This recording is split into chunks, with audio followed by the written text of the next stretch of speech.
नमस्कार मेरे प्यारे भाइयों और बहनों, आप सभी का हमारे चैनल द पॉजिटिव ज्ञान पर एक बार फिर से स्वागत है। दोस्तों, क्या आप अपने मन को शांत कैसे करें, यह जानना चाहते हैं? या आप अपने मन को शांत करने के लिए कारगर उपाय ढूंढ रहे हैं? तो आप बिल्कुल सही जगह पर आए हुए हैं। दोस्तों, सबसे पहले मैं आपको यह विश्वास दिलाना चाहता हूं कि इस आर्टिकल के अंत तक आपके चेहरे पर एक मुस्कुराहट होगी, क्योंकि इस आर्टिकल को अंत तक ध्यान से पढ़ने के बाद आप कुछ ऐसा जान लेंगे जो इस जीवन के रूपांतरण के लिए काफी है। तो चलिए आर्टिकल की शुरुआत करते हैं। दोस्तों, एक बार एक लड़का एक महात्मा के पास आता है और उनसे कहता है कि महात्मा जी, मेरे जीवन में बहुत अशांति है और कृपा कर मेरा मार्गदर्शन करें, जिससे कि मैं इस अशांति से छुटकारा पा सकूं। वे महात्मा उस लड़के से पूछते हैं कि तुम्हारे जीवन में अशांति क्यों है? फिर वह लड़का उत्तर देता है, अत्यधिक विचारों के कारण मेरे भीतर बहुत सारे विचार चलते रहते हैं, जिसके कारण मेरा मन अशांत रहता है। फिर वे महात्मा जी मुस्कुराते हैं और उस लड़के से कहते हैं कि ऊपर उस आकाश में देखो, क्या तुम्हें सूर्य दिख रहा है? वह लड़का ऊपर आकाश में देखता है और कहता है कि जी गुरुदेव, दिख रहा है। फिर वे महात्मा जी उस लड़के से पूछते हैं कि अगर तुम लगातार धूप में खड़े रहो तो क्या होगा? वो लड़का कहता है कि गर्मी लगेगी गुरुदेव, और शरीर में बेचैनी पैदा हो जाएगी। फिर वे महात्मा जी उस लड़के से पूछते हैं कि अगर धूप में खड़े रहने से तुम्हें गर्मी लगती है तो इसमें दोष किसका है? सूर्य का, गर्मी का, या तुम्हारा? वो लड़का थोड़ी देर सोचता है और कहता है, कृपा कर आप ही बताइए गुरुदेव। वे महात्मा जी मुस्कुराते हैं और उस लड़के से कहते हैं कि सूर्य का काम है गर्मी देना और गर्मी का काम है गर्मी लगवाना, इसलिए दोष तुम्हारा है कि तुम धूप में जाकर खड़े हुए हो। तुम चाहो तो तुम छाया में जाकर बैठ सकते हो। ठीक उसी प्रकार हमारे मन का स्वभाव है विचारों और भावनाओं की खिचड़ी पकाना, और विचारों और भावनाओं का काम है तुम्हें दिशा दिखाना। अब उस दिशा में तुम्हें चलना है या नहीं, यह सिर्फ तुम्हारे हाथ में है। देखो, ध्यान से समझो कि विचार और भावनाएं समस्या नहीं है, बल्कि तुम्हारा उनसे जुड़े रहना समस्या है। सोचो कि तुम धूप में खड़े हो और तुम चाह रहे हो कि तुम्हें गर्मी ना लगे। क्या यह संभव है? अगर तुम्हें गर्मी से बचना है तो तुम्हें अपनी जगह बदलकर धूप से छाया में जाना है। मनुष्य होने के 4 आयाम है और है तन, मन, दिल, बुद्धत्व। दोस्तों, बुद्धत्व यानी कि को बुद्धि के परे की स्थिति है, उसे बुद्धत्व कहा जाता है।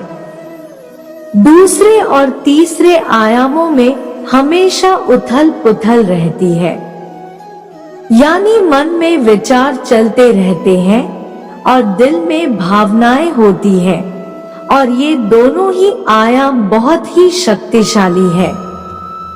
विचार क्षणिक होते हैं और भावनाएं देर तक टिकती हैं। इसे तुम ऐसे समझो जैसे कि कल तुम जिसे खोने से डरते थे आज वो तुम्हारे पास नहीं है। और आज तुम्हें उसकी कमी महसूस नहीं होती है। कुछ समय तक हुई थी लेकिन अब नहीं हो रही है, क्योंकि भावनाओं को अलग होने में थोड़ा समय लगता है। विचार तुरंत बदल जाते हैं, जैसे अभी तुम कुछ और सोच रहे थे और थोड़ी देर बाद कुछ और सोचने लग जाओगे। इन भावनाओं के कारण ही तुम्हें किसी से प्रेम हो जाता है और फिर वही प्रेम नफरत में बदल जाता है, मित्र ही शत्रु बन जाता है। उसके बाद वह लड़का उस महात्मा जी से कहता है कि फिर उपाय क्या है। इनके प्रति हम अपनी संवेदनशीलता को बढ़ा सकते हैं और इसका मतलब यह है कि हम जो भी कार्य करें उसे आनंद के साथ कर सकते हैं। जैसे अगर आप पानी पी रहे हो तो पूरी तरह से पानी ही पियो, यानी पानी पीने में अपना 100% दो। ऐसा करने से क्या होगा गुरुदेव? ऐसा करने से तुम मन और दिल के आयाम से हटकर शरीर के आयाम पर आ जाओगे। और यह बिल्कुल ऐसा है जैसे कि तुम धूप से हटकर छाव में आ गए। मन और हृदय के आयाम पर अपना काम चल रहा है, लेकिन तुम्हारी जागरूकता तन पर आ गई है। जैसे कि सुबह उठो तो सूरज की किरणों को महसूस करो और हवा को महसूस करो। आंखें बंद करके पक्षियों की आवाजें सुनो। लगातार तन के आयाम पर काम करने से तुम एक दिन हैरान हो जाओगे कि तुम पक्षियों की आवाजें तो कानों से सुन रहे हो, लेकिन तुम्हारा चित्त शांत हो रहा है। तुमने अपने चित्त पर कोई कार्य नहीं किया, लेकिन फिर भी वह शांत हो रहा है। इसीलिए पहला उपाय यह है कि हर कार्य को तन के आयाम पर जागरूकता के साथ करना।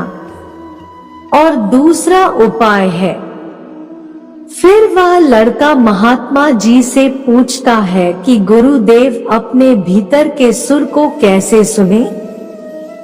फिर वे महात्मा जी उससे कहते हैं, किसी शांत जगह पर जाओ जहां पर कोई शोर न हो और अपनी आंखें बंद करो और अपने भीतर के सुर को सुनने का प्रयास करो। हैरानी की बात यह है कि वह सुर कभी भी बंद नहीं होता है और वह हमेशा बजता ही रहता है। फिर वह लड़का पूछता है कि तो फिर उस सुर को मैं अभी और इसी वक्त क्यों नहीं सुन सकता हूँ? वे महात्मा कहते हैं कि बाहर के शोर के कारण तुम उसे नहीं सुन पा रहे हो। अगर तुम अपने भीतर के सुर को अभी सुनना चाहते हो तो तुम्हें अपने दोनों हाथों से अपने कानों को बंद कर दो और सुनो। तुम देखोगे कि यह सुर बिना किसी यंत्र के बज रहा है और जब तुम इसे सुनोगे तो तुम अपने हृदय और मन से दूर हो जाओगे और तुम्हारा चित्त शांत होने लगेगा। एक बात हमेशा याद रखना कि मन सबसे ज्यादा सक्रिय तभी होता है जब इसे तुम्हारे द्वारा ऊर्जा मिलती है। अगर तुम अपनी ऊर्जा को अपने तन को और अपने भीतर के सुर को सुनने पर लगाओगे तो तुम्हारा मन कैसे सक्रिय होगा? पर समस्या क्या है पता है तुम्हें? हम अपने विचारों से और अपनी भावनाओं से लड़ते रहते हैं और इसी में ही अपनी ऊर्जा को खत्म कर देते हैं। फिर हमें हर बार की तरह हमें अशांति घेर लेती है। इसीलिए अपने मन को शांत करने के लिए ये दो काम करें। पहला, अपने मन के आयाम से हटकर तन के आयाम पर आ जाए और दूसरा उपाय है अपने भीतर के सुर को सुने। दोस्तों, वह लड़का तो उन महात्मा की बातों को समझ जाता है, लेकिन क्या आप समझ पाए? यह हमें नीचे कमेंट बॉक्स में कमेंट करके जरूर बताएं। दोस्तों, आज की यह कहानी आपको कैसी लगी और इस कहानी से आपको और क्या क्या सीखने को मिला, यह भी हमें कमेंट करके जरूर बताएं।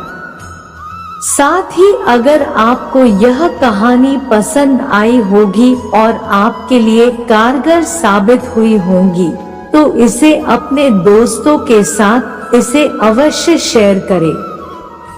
दोस्तों, आज के इस अपने मन को शांत कैसे करें एपिसोड में सिर्फ इतना ही। दोस्तों, हम आपसे फिर मिलेंगे ऐसे ही एक जीवन बदल देने वाले वीडियो के साथ। तब तक के लिए आप जहां भी रहिए खुश रहिए और खुशियां बांटते रहिए।